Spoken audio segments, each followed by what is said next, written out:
Bismillah. Assalamualaikum warahmatullahi wabarakatuh.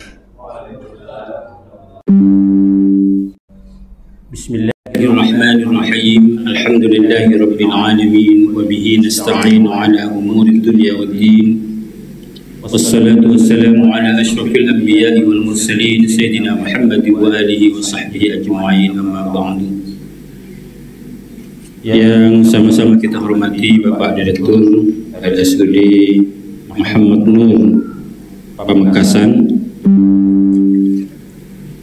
Pengurus Takmir Masjid Ar-Rasyid RSUD Muhammad Nur, dan para jamaah Bapak Ibu rahimakumullah. Alhamdulillah, kita kembali dipertemukan oleh Allah di rumah Allah ini, di masjid Allah ini, di awal tahun 2024. Mudah-mudahan tahun ini lebih baik dibandingkan dengan tahun kemarin. Dalam hadis riwayat Imam Hakim Al-Hakim meriwayatkan hadis, "Man kana yaumuhu khairan min amsihi fahuwa rabih." Barang siapa yang hari ini lebih baik dibandingkan dengan hari kemarin, maka ia orang yang beruntung, kata Rasulullah. Artinya barang siapa yang tahun ini lebih baik dari tahun kemarin, maka kita termasuk orang yang beruntung. Ukuran lebih baik apa? Tentu merujuk kepada tuntunan Al-Quran dan tuntunan baginda Nabi Muhammad SAW. Semakin banyak perintah Allah dan Rasulnya kita laksanakan, tentu semakin baik. Sebaliknya, semakin banyak larangan Allah dan Rasulnya kita tinggalkan, juga akan menjadi penentu semakin baik. Mudah-mudahan demikian dan terus menghantarkan kita menjadi husnul khatimah. Amin.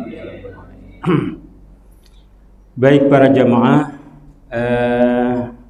siang ini kita akan mengkaji Quran surah Al-Ikhlas. Al-Ikhlas. Insyaallah panjenengan hafal semua, karena ini surah yang paling populer dengan nama surat Kulhu. Surat Kulhu. Dan itu memang juga disebutkan oleh para sahabat. Para sahabat itu memang sering menyebut nama surat dengan ayat pertama. Jadi surat Kulhu, karena diawali dengan lafal Qul huwallahu ahad. Kita awali dulu dengan mengaji bersama-sama. Kita baca 3 kali. Karena dalam riwayat satu hadis Nabi, "Man qara'a Qul huwallahu ahad ila akhirih fa innaha ta'dilu sulusal Qur'an." Sulusal Qur'an. Kata Rasulullah, barang siapa yang membaca surat Qul huwallahu ahad sampai akhir, maka sungguhnya surah ini menyamai sepertiga dari Al-Quran. Jadi kita baca 3 kali dengan harapan sama seperti kita menghatamkan Quran siang ini. Hafal semua gitu. Insyaallah hafal nih. Kalau nggak hafal ini kebangetan, karena sudah lazim kita baca. Mari bismillah. A'udzu billahi minasy syaithanir rajim. Bismillahirrahmanirrahim. Qul huwallahu ahad, Allahus samad, lam yalid wa lam yulad walam yakun lahu kufuwan ahad. Sekali lagi. Bismillahirrahmanirrahim. Qul huwallahu ahad, Allahus samad, lam yalid walam yulad walam yakun lahu kufuwan ahad. Sekali lagi. Bismillahirrahmanirrahim. Rahim. Qul huwallahu ahad, Allahus samad, lam yalid wa lam yulad wa lam yakul lahu kufuwan ahad. Shadaqallahul azim. Jadi di antara keutamaan surah ini kata Rasulullah, ya, surah ini seakan-akan kita telah membaca sepertiga dari Al-Quran. Ini diriwayatkan oleh banyak perawi hadis, ya. Faka'annaha qara'a sulusal Quran. Meskipun ada sebagian tafsirnya, biar tidak semata-mata kita baca tanpa berupaya memahami. Ada syarah dari hadis ini, man qara'aha faka'annaha sulusal Quran. Itu diantara syarahnya, sesungguhnya tuntunan Al-Quran itu bertumpu pada 3 hal. Yang pertama soal iman, yang kedua Islam, yang ketiga ihsan. Iman, Islam, ihsan. Dalam sebuah hadis ini, mal iman, mal Islam, mal ihsan. Nah, surah Al-Ikhlas ini mengajarkan soal yang pertama tentang iman, Jadi membaca surat Ikhlas itu seakan-akan kita akan membaca sepertiga dari tuntunan Al-Quran yang membicarakan masalah iman. Makanya diberi nama dengan Al-Ikhlas. Apa artinya? Ikhlas itu artinya pemurnian. Tapi kemudian diserap dalam bahasa Indonesia menjadi ikhlas itu rela gitu. Padahal makna aslinya al-ikhlas itu pemurnian akidah ke arah tauhid. Ada banyak nama dari surah ini, ada yang menyebut dengan surah Qul huwallahu ahad. Jadi di kalangan sahabat memang itu memberi nama dengan nama awal. Para jamaah, panjenengan kalau baca surah, nama-nama surah itu tidak semuanya berasal dari Rasulullah. Nama surahnya, nama surah tidak semuanya berasal dari Rasulullah. Ada nama-nama surah yang itu hasil ijtihad dari para sahabat, terutama saat pembukuan Al-Quran. Baik pembukuan pertama pada masa Khalifah Abu Bakar atau pembukuan Al-Quran pada masa Khalifah Utsman bin Affan yang kemudian disebut dengan Mushaf Utsmani yang kita dapatkan sekarang. Nah, untuk Al-Ikhlas ini namanya sudah disematkan oleh Rasulullah, tapi nama lain itu adalah ijtihad dari sahabat. Ada nama Qul huwallahu ahad, karena para sahabat membuat gampang mengingatnya, karena biasa kalau dalam hafalan itu biasa dia disebutkan awal ayat. Nah, biasanya para penghafal itu langsung bisa melanjutkannya. Awal ayatnya dibaca, kemudian bisa dilanjutkan oleh para penghafal Quran. Para sahabat itu agar mudah untuk mengingat kira-kira apa bacaan di awal, kemudian lanjutan gimana, itu biasa memberi nama surah ini dengan surah Qul huwallahu ahad. Masuk ke Madura menjadi surat Qul hu, ya, gitu. Populer surat Qul. Gak apa-apa, gak ada masalah. Yang penting kenal. Ada nama lain, ya, kalau baca dalam tafsir Al-Munir karya Syekh Wahbah Az-Zuhaili, ada yang memberi nama dengan surah At-Tafrid. Jadi penyendirian.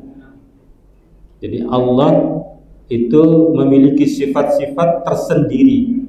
Maka ada kata ahad dari kata wahda atau wihda yang tidak dimiliki oleh selain Allah. Nanti kita bahas insyaallah. Kemudian ada yang bernama dengan at-tajrid. At-tajrid mujarrad, dengan kalau biasa menghafal ilmu sorof tasrifan, yaitu ada sulasi mujarrad, ada rubai. Itu tajrid itu apa? Itu adalah pembersihan dari tambahan-tambahan. Jadi tidak ada penambahan-penambahan dari akidah. Kemudian ada at-tauhid an-najah. At-tauhid itu at-tauhid, dengan tahu at-tauhid? Apa tauhid? Tauhid, ilmu tauhid. Tauhid dikata wahada yuwahhidu, tauhid. Makna asalnya pengesaan. Pengesaan. Tapi maknanya bukan Allah semula tidak esa kemudian dijadikan esa, tidak begitu maknanya. Makna tauhid itu memahami dan membuktikan bahwa Allah esa. Nah, itu tauhid. Pahami, kemudian kita buktikan, kasih argumentasi dalil baik nakli maupun akli bahwa memang benar Allah itu esa. Dengan ilmu tauhid, ilmu yang mempelajari tentang bagaimana pemahaman kita dan pembuktian bahwa Allah itu ahad. Itu tauhid. Atau an-najah, ada yang benar-benar an-najah. An-najah. Karena begini, ada satu riwayat pada masa sahabat itu, ada seorang sahabat yang gemar sekali baca ini. Kalau sholat itu tidak ada surah lain yang dibaca kecuali bacaan surah ini. Nyampe informasi pada Rasulullah, apa kata Rasulullah? Lahul jannah, dia masuk surga. Jadi karena senangnya baca surah ini, diulang di dalam sholat dibaca, jadi seakan-akan tidak ada bacaan lain yang lebih menarik untuk ia baca kecuali surah Kulhu ini. Kemudian apa kata Rasul? Lahul jannah, ia masuk surga. Maka orang yang baca surah ini itu akan mendapatkan keberuntungan. Apa itu? Dimasukkan oleh Allah ke surga karena mengakidahkan. Jadi orang yang membaca surah ini pasti masuk surga ya.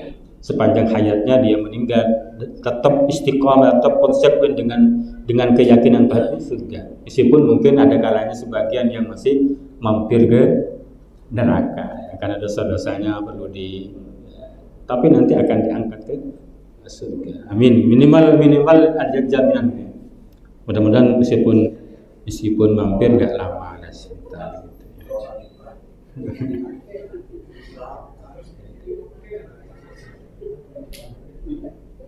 Banyak nama ya tentang surah ini. Jadi karena kandungannya memang luar biasa. Jadi ada nama al-wilayah, jadi yang punya kuasa itu Tuhan. Ada surah al-ma'rifah.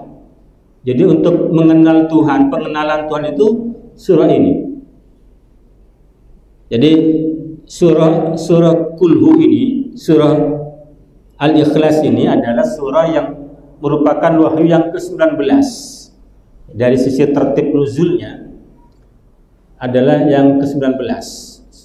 Surah Makkiyah, dan urutan turunnya dari surah Al-Alaq ya sampai ke surah Al-Ikhlas itu ke-19. 19.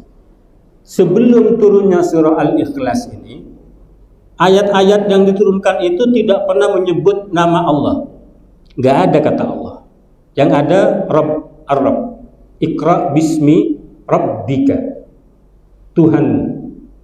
Ya ayyuhal muddassir kum fa'anzir wa ila rabbika fakabbir. Rabbmu, Tuhanmu. Jadi kemudian dalam riwayat yang disampaikan oleh Ikrimah, banyak di antara orang-orang saat itu bertanya, ya, menyatakan ke Rasulullah itu dengan satu pertanyaan itu, ansib lana rabbak, kira-kira Tuhanmu itu nasabnya kemana? Bapaknya siapa? Anaknya siapa?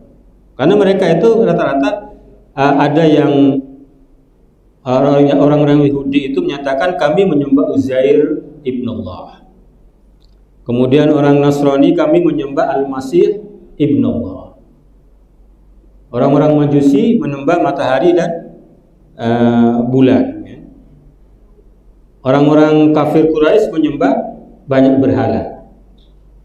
Kemudian mereka bertanya, datang Rasulullah, ansib lana rabbak, Tuhanmu itu Tuhanmu, Rabbak. Tuhanmu itu siapa bapaknya? Gitu. Jadi sehingga baru pada surah ini diperkenalkan nama Allah. Sehingga sebagian sahabat memberi nama dengan surah Al-Ma'rifah. Pengenalan Allah dengan Tuhannya Nabi Muhammad ya, dengan nama Allah diperkenalkan baru pada saat turun surah Al-Ikhlas. Itu wahyu yang ke-19. Apa hikmahnya? Hikmahnya itu kata para mufassir, ini untuk membedakan nama Allah yang diperkenalkan oleh Al-Quran dengan nama Allah yang dikenal oleh masyarakat saat itu. Jadi masyarakat itu juga mengenal nama Allah. Karena nama Allah sudah dikenal ya, sejak Nabi Adam sampai Nabi Musa, Nabi Isa. Ketika ditanya kenapa kamu menyembah patung-patung itu, liyuqarribuna ilallahi zulfa, agar mereka itu bisa mendekatkan kami pada Allah. Artinya mereka juga mengenal nama Tuhan dengan nama Allah.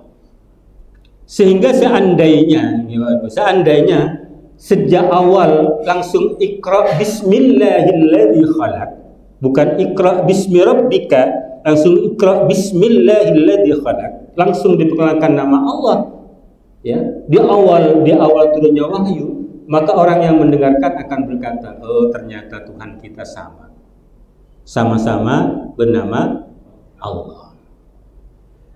Sudah, nggak usah tengkaran, toh sama Tuhannya gitu kan. Padahal nama boleh sama, tapi substansi dari nama itu yang berbeda. Sehingga ketika mereka bertanya-tanya Tuhanmu, siapa Tuhanmu itu? Siapa bapaknya? Ansib lana rabbak. Beritahu siapa nasab Tuhanmu gimana? Siapa kan gitu kan? Maka turun ayat ini. Kul huwa. Jawab Muhammad, katakan Muhammad, dia yang ditanyakan itu. Ini Indonesiaan. Artinya kembali kepada peristiwa atau pertanyaan sebelum, di luar redaksi ayat, di luar sebelum turunnya surah ini. Baru setelah diperkenalkan alladzi khalaq 'allamal insana min, itu kan diperkenalkan ya, mulai di awal kan dikenalkan substansi Tuhan Nabi Muhammad itu siapa kan? Iqra bismi rabbikal ladzi khalaqal insana min 'alaq, iqra wa rabbukal akram alladzi 'allama bil qalam 'allamal insana ma 'lam. Itu diperkenalkan semua itu. Jadi sifat-sifat Tuhan Allah itu diperkenalkan lebih dahulu, sehingga ketika pada wahyu yang 19 ini diperkenalkan nama Allah, mungkin nama sama tapi isi dari nama itu berbeda. Itu diantara hikmahnya kenapa baru pada wahyu yang ke-19. Jadi bisa dipahami Bapak ini. Jadi pemberian nama itu memang merujuk pada isi sebenarnya. Cuma kenapa diberi nama dengan Al-Ma'rifah? Karena baru pada surah ini Allah perkenalkan dirinya dengan nama Allah. Maka Allah itu disebut dengan Ismul Jalalah, nama yang agung. Kalau kita baca harus baca dengan tafkhim kan begitu, Allah. Kalau nggak biasa sejak kecil agak susah bacanya. Assalamualaikum warahmatullahi wabarakatuh. Agak susah bacanya karena lidah sudah kaku gitu. Padahal awwal wajibin ala kulli mukallafin ma'rifatullah. Kewajiban pertama pada setiap mukallaf itu mengenal Allah. Kemudian ada nama lain ya, Al-Asas. Ini bisa dirujuk pada tafsir Al-Munir karya Wahbah Az-Zuhaili. Al-Asas, dasar, pondasi. Jadi pondasi iman itu adalah pondasi. Baik, para jamaah, mari kita mulai dari ayat yang pertama ini. Bismillahirrahmanirrahim. Qul huwallahu ahad. Qul, katakanlah olehmu Muhammad, huwa, adapun dia, ini enggak disebutkan dia, Allah adalah Allah ahad. Ini kalau terjemahannya ada yang menyebut ini badal, ada yang menyebut khabar kedua. Allah itu adalah Esa. Ini menyebut sebagai khabar, predikat yang kedua. Huwa Allah, huwa ahad. Ada yang menyatakan ahad itu khabar dari lafaz Allah. Ini bisa dirujuk pada tafsir jalan lain.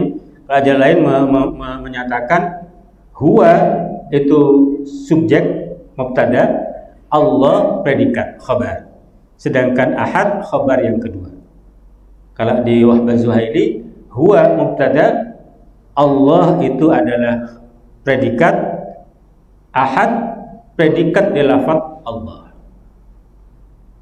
Jadi jumlah mubtada khabar Allah ahad itu menjadi khabar dari lafaz huwa. Ini mungkin kalau nggak biasa agak itu apa kira-kira pesan pentingnya, nanti akan kelihatan. Baik, insya Allah terjemahnya hafal semuanya. Kul, katakan Muhammad huwa dia. Jadi dia kalau terjemahannya harus menggunakan D besar karena menunjuk pada Allah, pada Tuhan. Dia yang ditanyakan itu Allahu adalah Allah, ahad adalah Esa. Saya sepakat dengan tafsir jalan lain karena implikasinya lebih pas menjadi khabar. Nanti kita coba kita onjai satu persatu. Baik, saya mulai dari kata kul. Kata kul. Jadi banyak surah yang diawali kata kul, yang artinya katakanlah. Ini fi'il amar, katakanlah. Kalau dalam ilmu komunikasi ini namanya intro imperatif, memulai pembicaraan tapi langsung dengan perintah. Enggak lazim ini, enggak lazim. Memulai pembicaraan langsung perintah. Tapi ini juga menjadi variasi untuk memulai komunikasi yang efektif. Karena ini diantara disertasi saya. Asalkan yang mengucapkan itu adalah orang yang pihak yang punya kuasa. Jadi permulaan komunikasi dengan imperatif langsung perintah itu boleh dilakukan dan efektif hasilnya ketika yang menyampaikan mutakallimnya itu adalah yang berkuasa. Kalau nggak berkuasa, jangan langsung mulai perintah. Ini apa? Langsung bicara perintah. Siapa kamu? Nah itu dipertanyakan, langsung ditolak. Orang itu cenderung tidak mau diperintah. Kecuali yang memang dia berkuasa, langsung perintah, gak usah basa-basi. Karyawan tolong jam 7 tidak boleh, harus sudah masuk kantor. Nah, misalkan begitu. Boleh. Kalau yang bilang itu adalah pimpinan kantornya. Kalau yang bilang sesama karyawannya bilang bahwa apa lagi, itu diketawain malah itu. Boleh. Cuma itu variasi dalam pembukaan komunikasi namanya kalau dalam istilah komunikasi intro imperatif itu bisa dilakukan. Kalau dalam bahasa ulumul Quran al-istiftah bil amri, memulai surah dengan perintah. Kul saja itu ada berapa? Qul ya ayyuhal kafirun, qul huwallahu ahad, qul a'udzu birabbil falaq, qul a'udzu birabbin nas. Ada perintah lain, sabbihisma rabbikal a'la. ada perintah-perintah lain. Nah, yang menarik ini sebenarnya mungkin sempat sampaikan juga ketika kajian surah Al-Kafirun, kenapa lafal kul ini masih diucapkan kembali? Padahal secara logika tanpa menyampaikan kata kul itu tidak salah. Karena yang penting isinya disampaikan. Karena ini perintah ini, katakan Muhammad, sampaikan Muhammad. Apa isi yang mesti disampaikan? Huwallahu ahad. Kan begitu. Logika kita akan menyatakan seandainya Rasul tidak menyampaikan kulnya, langsung bilang huwallahu ahad, tidak salah, salah logika. Tapi itu tidak mencerminkan sifat tabligh, sifat amanah, sifat tabligh. Ketika kul ini bagian dari wahyu, maka apapun itu tetap disampaikan oleh Rasulullah. Jadi seandainya Rasul bilang wallahu ahad, dia adalah Allah, gak salah kan logika kita, karena isinya yang disampaikan. Tapi kenapa masih disampaikan ulang? Karena kul itu bagian dari kalam Allah. Yang kedua, pesan yang kedua sungguhnya adalah hendak menyatakan bahwa Allah itu mendidik Nabi ketika ada pertanyaan seperti itu, jawab. Didikan Allah pada Nabi itu juga menjadi pendidikan untuk kita umatnya. Seandainya ada zaman sekarang yang bertanya tentang siapa Tuhanmu, apakah Tuhanmu punya bapa, ya ansib lana rabbak, maka jawab dengan jawaban yang diajarkan Allah ini kepada Rasulullah, itu huwallahu ahad, Allahus samad, lam yalid wa lam yulad wa lam yakul lahu kufuwan ahad. Artinya kita juga menjadi bagian dari yang diperintah oleh Allah. Kalau dalam kaidah tafsirnya itlaqul khas wa iradatul kull atau itul am. Yang digunakan memang yang dituju khusus Nabi. Katakan Muhammad, bukan kulu, bukan katakan oleh kalian, tidak, kul, katakan Muhammad, tapi maknanya juga untuk kita semuanya. Bisa diterima ini? Jadi ini ada dua hal penting ketika kul masih disampaikan. Yang pertama, menunjukkan Nabi itu menyampaikan semua wahyu Allah, tidak ada yang disembunyikan, tidak ada yang dikorupsi. Jadi termasuk kulnya. Berapa ayat surah Al-Quran kemarin? Masih ingat mungkin yang lazim mengikuti kajian kita? 6.236 ayat, ya, 6.236 ayat. Ingat-ingat, karena ini ganti-ganti jamaahnya, ada yang istiqomah. Jadi jumlah ayat 6.236 ayat Al-Quran, bukan 6666. Itu cocok untuk nomor HP, cantik, gampang diingat.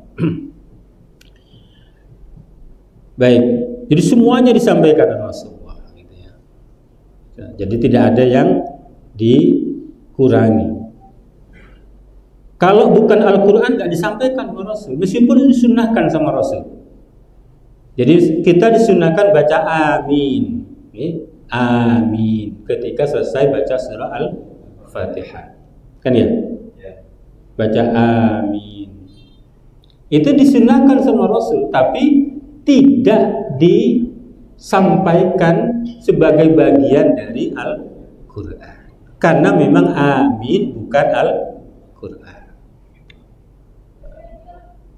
Dianjurkan dibaca, tapi karena khawatir jangan-jangan dianggap Al-Quran, tidak disampaikan. Jadi alhamdulillah Al-Quran terjaga sejak masa Rasulullah sampai sekarang.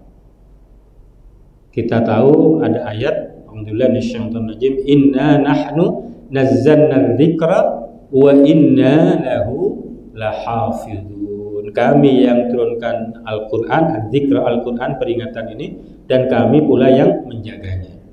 Tapi jangan lupa Bapak Ibu, dalam ayat ini menggunakan mutakallim ma'al ghair, Kami. Artinya yang bertugas untuk menjaga kemuliaan Al-Quran itu bukan hanya Allah, tapi kita juga. Makanya menggunakan mutakallim ma'al ghair. Artinya mudah-mudahan kita bagian dari apa yang disebutkan Allah dalam ayat ini. Sehingga Allah itu akan menjaga, Al-Quran itu dijaga oleh Allah melalui perantara kita yang menjaganya. Ya minimal hafal surat Qul-Hu ini. Kan berarti ikut menjaga. Hafal Qul-Hu kan? Alhamdulillah sudah bisa menjaga satu surah. Ketika kita bisa menjaga ayat Al-Quran, jangankan satu ayat pun, berarti Allah ikut menjaga Al-Quran dengan cara menjaga penghafalnya. Itu maksudnya. Allah menjaga Al-Quran dengan cara menjaga para penghafalnya. Maka para penghafal Quran, terutama yang tanpa mikir, seperti kita baca Al-Fatihah tanpa mikir kan hafal. Qul-Hu tanpa mikir hafal. Itu disebut oleh Allah sebagai ahlullah fil ardh. Jadi termasuk keluarga Allah di muka bumi. Setidaknya kita tiap Rabu begini ngumpul sebentar ya. Mudah-mudahan bagian dari kita ikut serta menjaga Al-Quran. Minimal kita, alhamdulillah, kita mengaji sedikit kita tahu artinya, maknanya. Baik. Yang pertama itu Qul, sampaikan Muhammad, artinya juga kita diperintahkan untuk menyampaikan. Kemudian yang menarik ya, pada surah ini di awal redaksi langsung huwa. Huwa itu kata ganti atau dhamir kalau dalam bahasa Arabnya, kata ganti. Kata ganti itu lazimnya ada redaksi sebelumnya, rujukannya yang dikembalikan kemana? Huwa. Huwa itu dia artinya, dia tunggal. Dia siapa kan gitu. Ini nggak ada. Langsung huwa, nggak ada. Nah ini yang kemudian oleh para ulama disebut dengan dhamirus sya'ni, kata ganti yang menunjuk pada peristiwa yang melatar belakangi. Apa kejadian-kejadian yang melatar belakang itu tadi? Itu dari sebab nuzulnya kita tahu ada sejumlah pertanyaan atau permintaan kepada Nabi Muhammad untuk menyebutkan nasab dari Tuhannya, kan begitu. Karena mereka kalau Yahudi ada namanya Uzair bin Allah, Ibnullah, ada Isa Ibnullah gitu. Terus Tuhanmu siapa? Bapaknya siapa? Artinya dia menunjuk kepada kejadian yang melatar belakangi turunnya surah ini. Jadi disebut dengan dhamirus sya'ni, atau yang ada dengan dhamirul qasas, kisah, atau dhamirul khabar, berita sebelumnya. Cuma menariknya sungguhnya, ini kajian Abu Su'ad dalam tafsirnya, ketika dhamir huwa itu ditujukan untuk Allah, itu sungguhnya tidak perlu rujukan, tidak perlu kembali ke siapa, nggak perlu. Jadi panjenengan kalau pernah lihat kalangan torikoh itu yang itu ketika mereka lagi dzikir, itu ada dzikir yang menggunakan dhamir hu.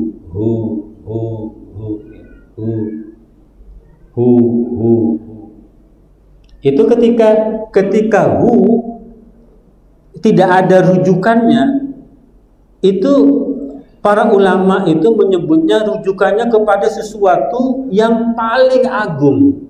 Makanya huwa pada lafaz ayat ini disebut dengan dhamir yang menunjukkan keagungan Allah. Ketika disebut dia, itu otomatis akan merujuk kepada sesuatu yang paling agung, yang paling diingat, yang paling dihormati. Dia.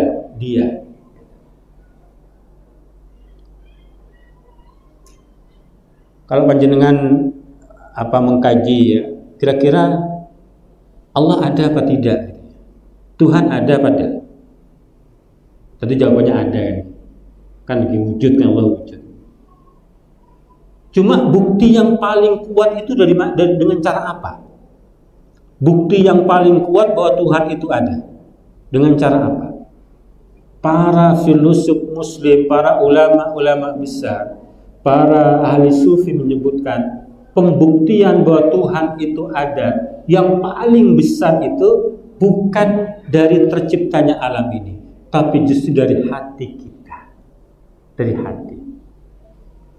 hati. Jadi kebutuhan orang akan zat yang menjadi tempat bergantung itu adalah fitrahnya. Jadi panjenengan kalau perempuan terutama kalau malam-malam mungkin berangkat mendatangi tempat yang gelap, itu mungkin takut. Kenapa takut? Karena dia ada kekhawatiran, ada sesuatu di balik kegelapan itu. Ketika dia datang, dia nggak sanggup untuk melawannya, kan gitu. Kalau siang hari nggak takut, tapi malam hari takut. Ada perasaan bahwa dirinya lemah, dia butuh pada pegangan yang maha kuat.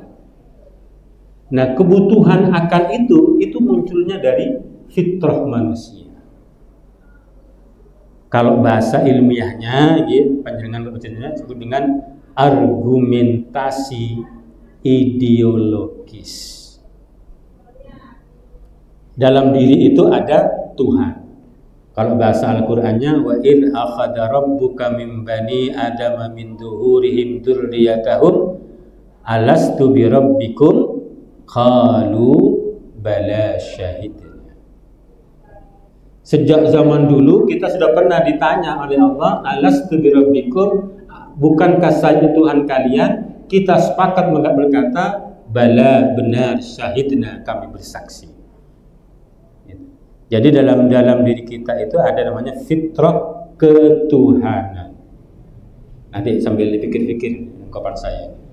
Pembuktian Tuhan itu ada, yang paling kuat itu dari diri kita.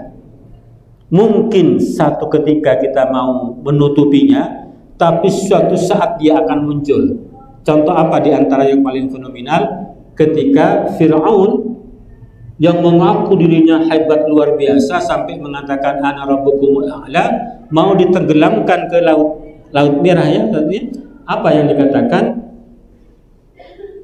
Amantu bi rabbi Haruna wa Musa. Kalau begini saya ini mati.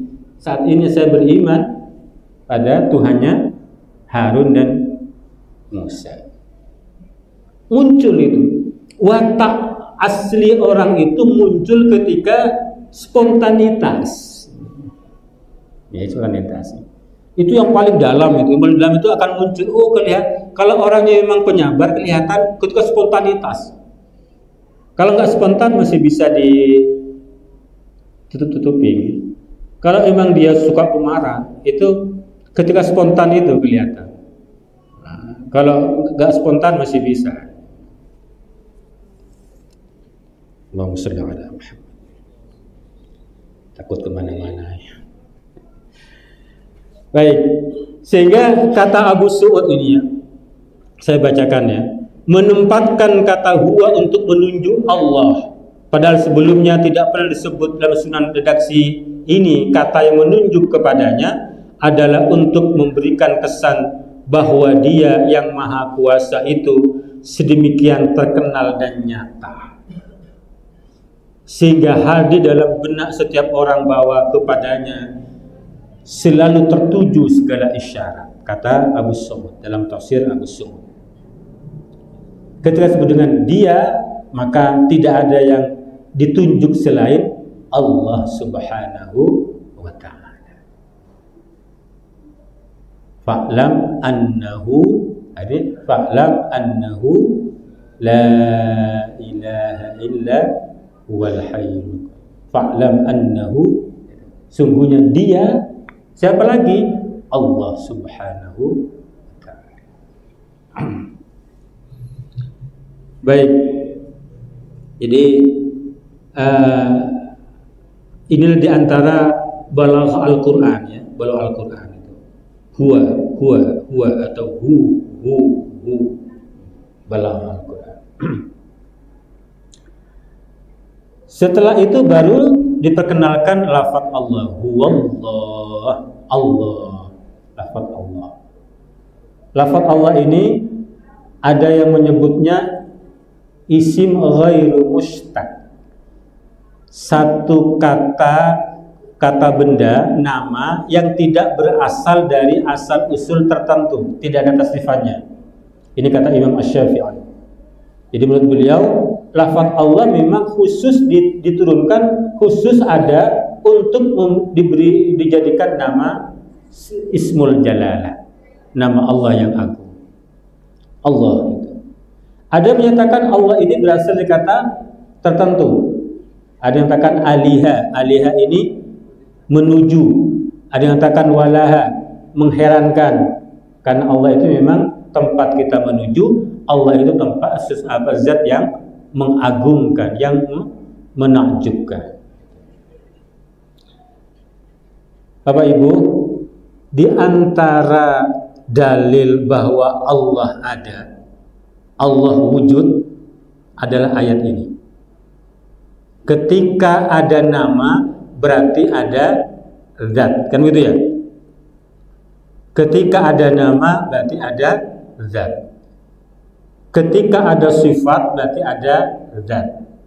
Sifat itu membutuhkan zat. Sifat butuh zat. Memang tidak ada dalam Al-Quran itu bahwa Allah wujud, tidak ada.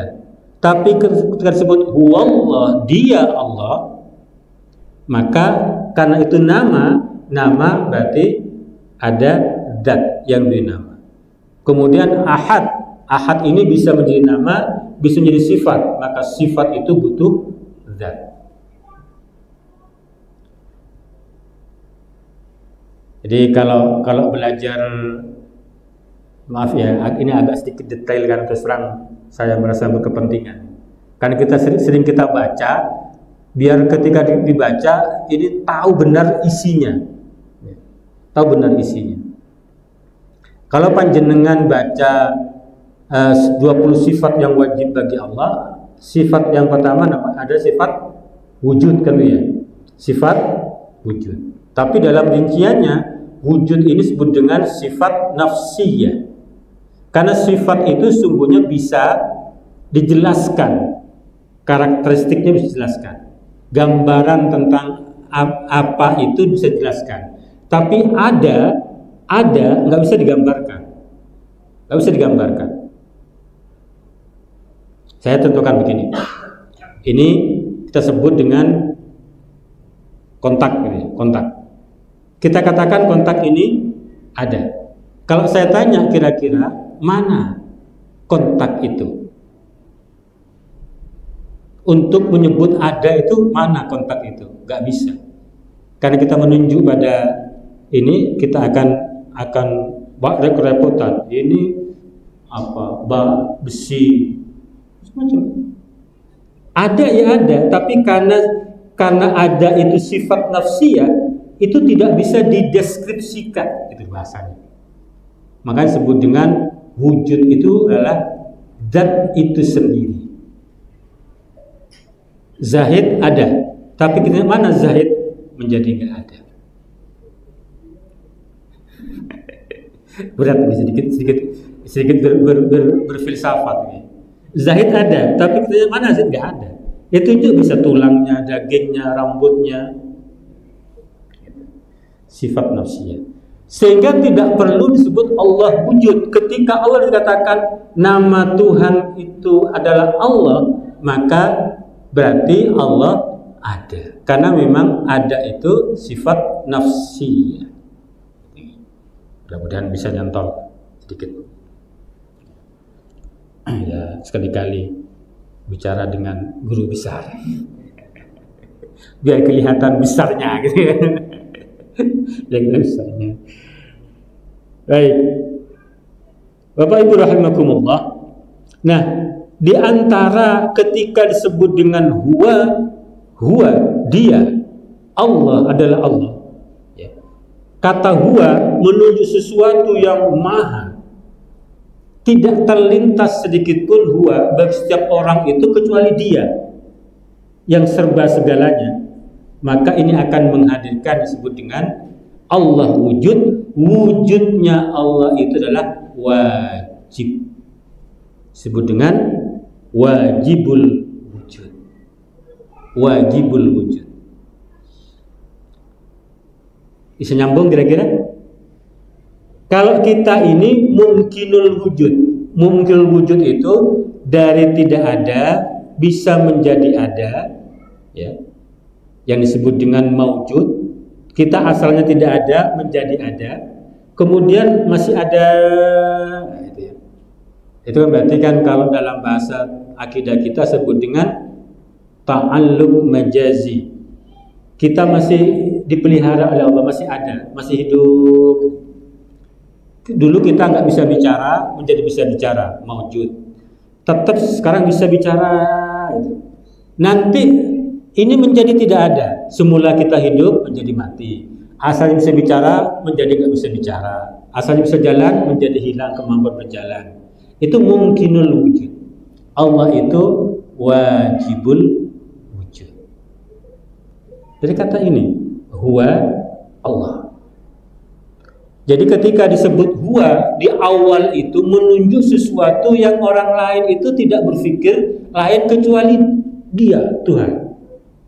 Karena keagungannya orang akan tertuju siapa lagi ketika disebut dengan dia kecuali hanya dia, Tuhan.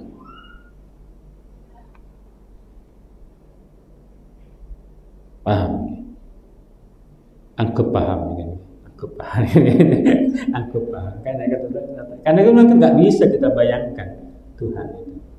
Kita bisa bayangkan Tuhan. Lanjut kira-kira lanjut. Jadi, kemudian huwallahu ahad. Nah, ini bisa menjadi khabar, bisa menjadi sifat. Kalau saya lebih sepakat menjadi khabar. Menjadi khabar. Menjadi khabar dari huwa. Khabar yang kedua. Jadi kata ahad ini dalam Al-Quran itu ada dua kata yang menunjuk pada dua arti yang dekatan. Ada ahad, ada wahid. Allahu ahad, wa ilahukum ilahu wahid. Gitu ya. Apa bedanya? Ya, bedanya. Kalau ahad ini tidak menunjuk angka berderet. Ahad. Makanya diartikan dengan esa. Kalau wahid itu masih menunjuk angka 1. Angka 1 dalam benak kita itu bisa bertambah dengan 2, 3, 4 dan seterusnya.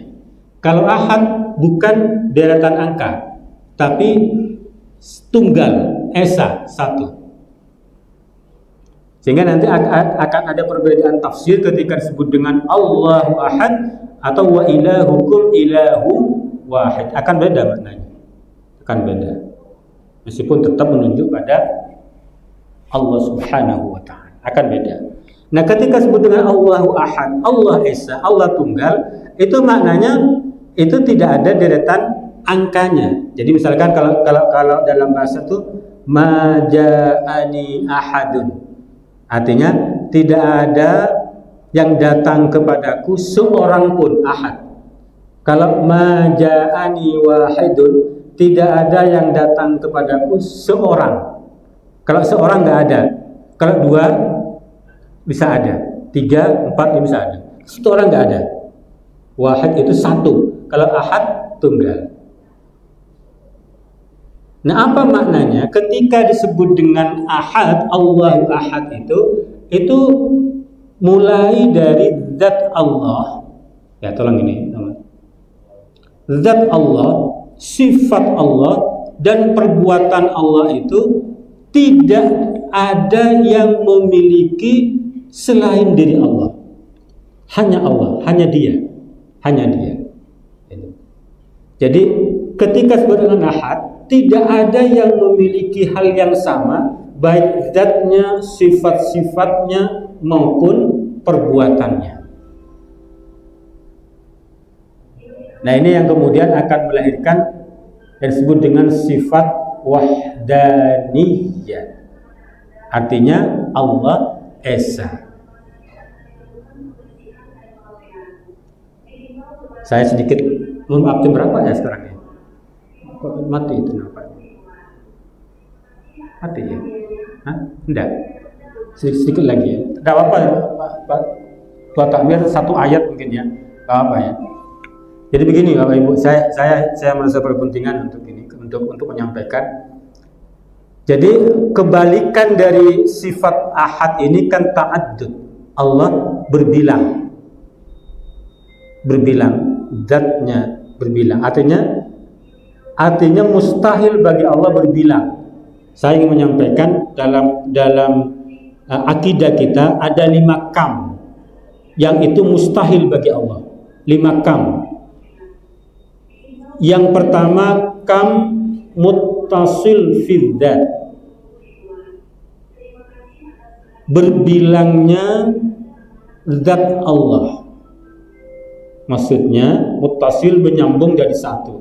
Jadi kalau katakanlah jam tangan, misalkan jam tangan itu kan satu jam tangan, tapi satu jam tangan itu ada bagian-bagiannya, ada jarumnya, ada baterainya. Nah, Allah mustahil seperti itu.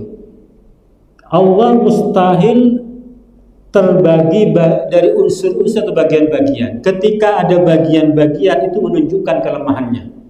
Kita misalkan manusia ada mata, ada tangan, itu berarti lemah kita. Ketika tangan kita hilang, maka lemah kita.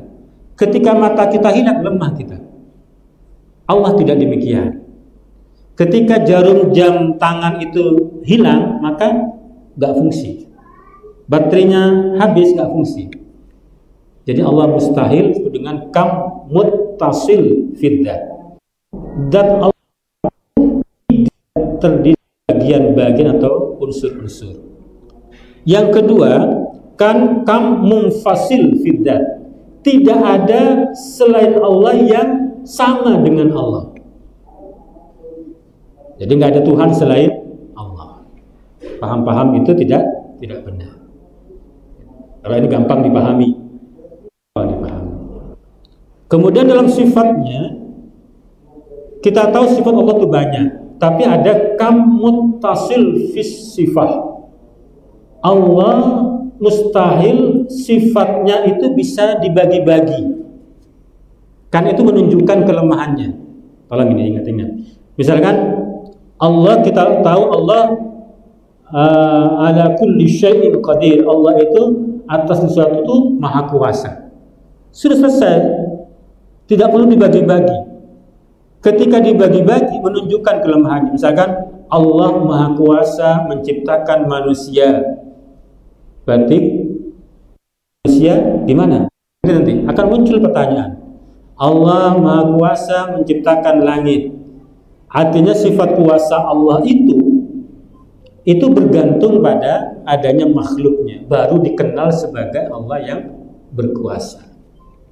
Seakan ada manusia, Allah tak berkuasa. Seakan ada langit, Allah tak berkuasa. Padahal sifat kuasa itu sudah melekat pada Allah sejak zaman azali atau dengan sifat bakoknya, dengan sifat kidamnya. Katakan itu. Berapa sudah? 3. Kemudian yang keempat, kam munfasil fis sifat. Kam munfasil fis sifat. Tidak ada selain Allah yang memiliki sifat-sifat itu. Kita mungkin punya sifat ilmu, kita hidup hayat, kita punya kuasa, kita punya irada, ya.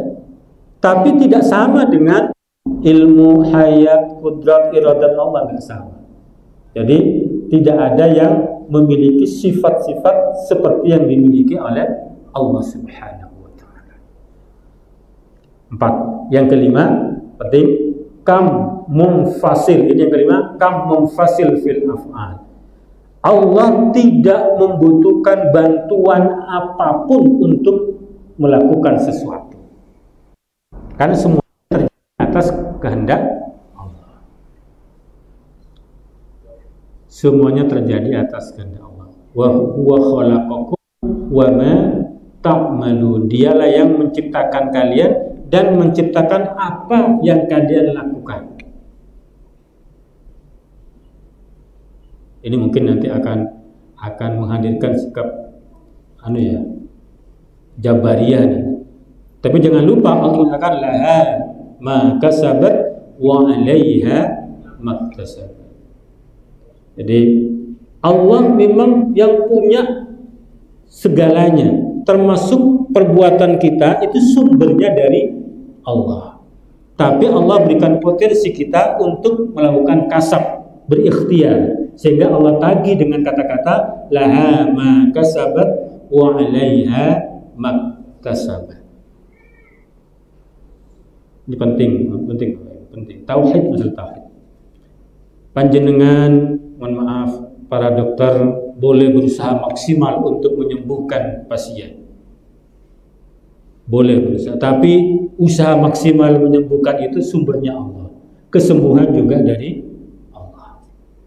Bapak Ibu yang mungkin lagi berobat, ayo ikhtiar maksimal. Mudah-mudahan sembuh, sehat kembali seperti semula. Tapi jangan lupa bahwa itu sumbernya semuanya dari Allah. Jangan lupa. Karena makhluk itu tidak bisa melakukan dengan sendirinya. Karena kalau itu yang kita pahami, itu akan menandingi kuasa Allah. Tak boleh. Jadi semuanya kita harus kembalikan pada Allah. La haula wa la quwwata illa billah. Gimana konsep yang paling gampang dipahami? Takdir itu adalah gabungan antara ikhtiar manusia dengan persetujuan Allah. Misalkan sembuh angka 10, maka panjenengan bisa berikhtiar sampai angka 9 dan mohon pada Allah menambah dengan angka 1 untuk menghadirkan kesembuhan. Apakah tidak ada orang yang nggak berobat sembuh? Ada. Artinya sama sekali dia pasrah sudah, mau berobat sudah nggak punya biaya, tin lacong dan Allah ternyata sembuh, ya kan ya? Berarti ikhtiarnya mungkin 0 atau 0,5 atau 1, tapi ternyata Allah berkenan menambah dengan angka 9,5 atau angka 9 menjadi 10, sembuh juga. Tapi ingat, semakin besar ikhtiar kita, semakin mudah bagi Allah untuk menambahnya. Ketika ingin kita sembuh dengan angka 10 katakanlah, ketika kita sudah berikhtiar sampai angka 9, Allah lebih mudah menambah dengan angka 1. Kenapa? Allah tidak pernah menyia-nyiakan usaha hambanya. Nggak ada yang sia-sia di hadapan Allah. Ada yang mungkin sudah melampaui, usahanya maksimal, semuanya dilakukan. Katakanlah kalau diangkakan sudah angka 15, bukan cuma sembuh, itu sehatnya luar biasa, sangat sehat, luar biasa sekali, gitu kan? Karena sehat 10, ini sampai 15, tapi Allah nggak menyetujui dia sehat, dikurangi, mungkin overdosis sampai banyak obat, akhirnya bukan sembuh tapi malah yamut kan gitu. Harus kembalikan semuanya kepada Allah Subhanahu wa ta'ala. Mudah-mudahan Bapak Ibu yang lagi menunggui keluarga yang lagi berobat dimudahkan untuk disembuhkan oleh Allah. Jangan pernah lupa semuanya harus kembali kepada Allah Subhanahu wa ta'ala. Serasa demikian, mohon maaf pengurus, hanya satu ayat ya, kita lanjutkan pada ayat berikutnya. Insyaallah itu nanti akan kita kaji tauhid samadiyah. Nanti tauhid samadiyah, Allah as-samad atau tauhid samadiyah, insyaallah. Semoga Rabu depan bisa ketemu lagi. Bismillah. Amin. Mari kita akhiri dengan bersama-sama membaca doa. Allahumma arhamna bil Qur'an waj'alhu lana imaman ونورا وهدى ورحمة اللهم ذكرنا منه ما نسينا وعلمنا منه ما جهلنا وارزقنا تلاوته آناء الليل وأطراف النهار واجعله لنا حجة يا رب العالمين